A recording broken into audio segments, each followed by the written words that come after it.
Hey there, everybody. Time for another ice fishing report. This time we're coming to you from a fish house, and I'm here with Ross Hagemeister, a Meister Guide Service. How's it going? Pretty good, Eric. Thanks. How's fishing? Like, if somebody were to say, today is January 26th, if somebody were to say, how's fishing right now, Ross, what's your response? So fishing is what you make it right now. This isn't giveaway fishing anymore. We're past that, especially on the walleye side. Overall, panfish are better right now. I call them action species. Sure. You know, fish that you can just catch. Those are very catchable. On the walleye side, more sluggish, more slow. Okay. Yep. And what if I was going after walleyes, let's say I wanted to go catch a walleye, any advice, any tips, any tricks, that anything that you would do now differently than that easy fishing, so to speak? How do you get those lethargic walleyes to bite? Right. So you have to manage your size. Lure size is a big thing. You pay attention to the small stuff now. You don't accidentally get fish real easily right now. They'll jump up, like the barometer will shift or something will happen, and you'll get a bite.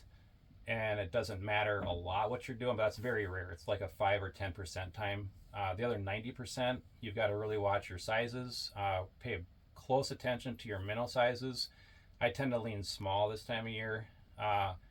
December, 3-inch minnows, 2-inch lures, big stuff, just fine, doesn't really matter. Now you're scaling down. Even as small as like a large crappie minnow might be better. So just pay attention. It's really the time to pay attention. To the size of the size of what you're doing. Yep. Yeah. Yep. And so you operate fish house rentals. Yep. Explain a little bit about what you offer folks, right? Like what's on your menu, so to speak, if somebody sees this and they want to go ice fishing or open water fishing or whatever it is, like what do you offer folks? So I think, so we're in a sleeper house right here. This is a standard kind of sleeper deal. So we have sleeper houses and day house rentals. Day houses are probably we do more of that. This year it's been a little different. The sleepers haven't been as popular. Day rentals have been much more popular. I like the day rentals myself because they're more portable.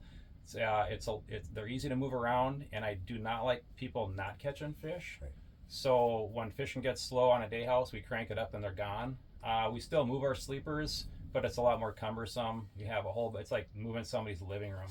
So yeah, a little different. So yeah, so day houses, sleepers, 24-hour periods. Day rentals are sun up to whenever you want to leave. I don't have a close down period, so they can stay late if they want or leave early if you want. For sure. Yeah. And we're talking ice fishing, and so it's always a good idea to talk about ice safety, right? Like yep. what type of ice conditions are you seeing right now?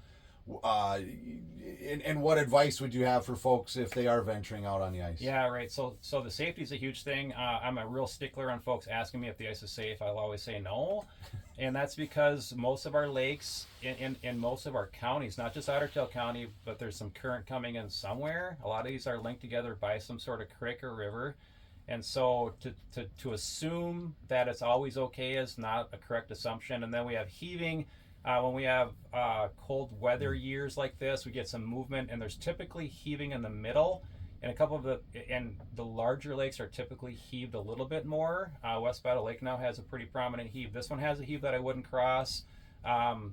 It just goes on from there. But ice is never safe, but it's as safe as you make it. This is a big thing for me. So before we go anywhere, my service goes anywhere, we're always on foot ahead of everything. And it's always a pre-drill and a test drill, always.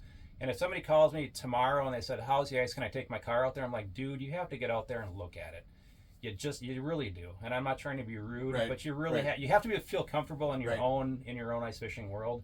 The ice overall this year it's the best I've seen in years. But there's still a thing. You have to be careful. Right. You just have to watch and look. And there are reports about folks going in other areas of the state. It's not always clear like where they went in at. A lot of the times it's like on a river somewhere. Sure. And you know what I'm talking about. Yep, for sure. So, but overall the ice it's really good and hard this year. And it's really the cold weather. Like when you drill it on a day like today, it's cutting a little bit better today. Yesterday when it was cold, it's hard. Like it's a really hard ice this year, and it's very consistent. But just have to watch those danger points, the heaves and the current areas. And one of the sayings that I throw around a lot is, don't use a calendar to measure ice, Right on. use a ruler to measure ice. It's pretty simple. You hop Yeah. out, you drill a hole, you put a ruler, and as you're talking about, you keep working your way forward. Walleye season is going to close here pretty soon. Yep. Are you do you shut her down once walleye season closes, or do you offer ice guiding up until you're done, or how does that work for you? So I do not, and the reason that I elect not to do it past the walleye season, normally, I'll just correct myself. Usually in the March, I actually fade away from it. I have a lot of prep work to do. Is it D prep or D, whatever we do when we kind of shut down. There's about a week or two of that, and then it's actually prepping for summer stuff and just kind of clearing the guiding mind. And I think a lot of guides that guide a lot kind of go through this where we do need some downtime. Sure. And so in Minnesota, and then as it turns out, I've always felt like it's a pretty good idea just to stop and to have that point in that moment and just kind of relax and reflect. And then not only that, but then we start getting warm access points. And so when you start getting soft access points, then we start having trouble. And so, and you get enough years where I set up groups for like the second week in March, and this has happened before, and all of a sudden you have to call them and tell them they can't come. Right. Because we don't have good access anymore. So, and the shorelines are the first part to go in the warm-up. Yep. It's not the center ice, it's always the shoreline. So then it's just a sticky, icky thing, and I don't want to jump anybody over like a soft access, you know what I'm saying? I'm like, get your waders, let's go fishing. Right. It's not great. It's not worth it. Yeah. So. All right. If somebody wants to get a hold of you, if somebody's interested in booking a day house or a sleeper house, or they're thinking about summer fishing already, they're booking their summer vacation and they want to have a good guide to show them around, what's the best way for somebody to get a hold of you? Internet is always easy. Ross Hagemeister, Otter Tail County Fishing. Meister Guide Service is the full service name. It's kind of a lot to hold on to, but Hagemeister Fishing, it's kind of all over the internet. I think that's the best. Yeah, and then I have the website, because then it'll bring it to my webpage, and then I have the mobile number, and just pretty standard, but meisterguideservice.com. Okay, all right. Anything else you think is important that people need to know or you want to share? There's always something. I could talk for 3 hours. We don't have the time. So. All right. Well, appreciate you having us out here, and best of luck in the rest of the way. Thank you.